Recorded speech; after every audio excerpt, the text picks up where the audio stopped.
আমরা যাদের সবচেয়ে কাছের মানুষ বলে জানি, আদতে আমরা তাদের কতটা চিনি, নাকি চেনার দাবিটুকু কেবল আমাদের দীর্ঘদিনের অভ্যাসের নাম? সুচিত্রা ভট্টাচার্যের কালজয়ী উপন্যাস কাছের মানুষ ঠিক এই অস্বস্তিকর অথচ চিরন্তন প্রশ্নটির সামনে দাঁড় করিয়ে দেয় আমাদেরকে। এই উপন্যাসে আমরা কেবল একটি মা-মেয়ের সম্পর্কের গল্প নয়, বরং একটি নারী হৃদয়ের এমন এক গহীন অরণ্য যেখানে আলো আর ছায়ার খেলা চলে প্রতিনিয়ত।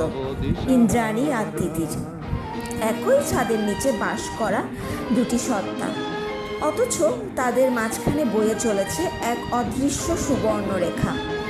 সুচিত্রা ভট্টাচার্য এখানে দেখিয়েছেন যে মাতৃত্ব কেবলই ত্যাগের মহিমা নয়, তার আড়ালে একজন রক্তমাংসের নারীর নিজস্ব আকাঙ্ক্ষা, অতৃপ্তি এবং লুকিয়ে রাখা একটু নিজের মতো বাঁচার আর্তনাদও থাকে।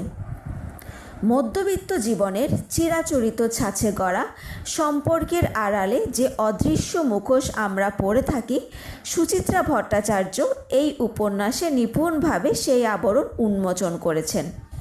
ইন্দ্রাণীর যাপিত জীবনের গোপন সত্যগুলো যখন মেয়ে তিতিরের সামনে চলে আসে, তখন চেনা সম্পর্কগুলো এক অচেনা আয়নার মুখোমুখি দাঁড়ায়, যেখানে মা কিংবা মেয়ের পরিচয়ের চেয়েও একজন রক্তমাংসের মানুষের ব্যক্তিগত লড়াই বড় হয়ে ওঠে। এখানে ভালোবাসা মানেই কেবল শুভ্রতা নয়, বরং তার সমান্তরালে বয়ে চলে অধিকারবোধ, ঈর্ষা আর মনস্তাত্ত্বিক যুদ্ধের এক ধূসর চোরাবালির।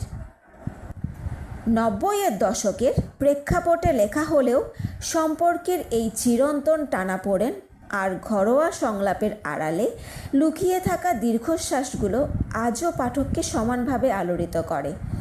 আপনি যদি এমন এক গল্পের সন্ধানে থাকেন যা আপনাকে এক বসায় শেষ করতে বাধ্য করবে এবং পড়ার পর দীর্ঘক্ষণ জানলার ধারে চুপ করে বসে থাকতে বাধ্য করবে, তবে এই বইটি আপনার জন্য।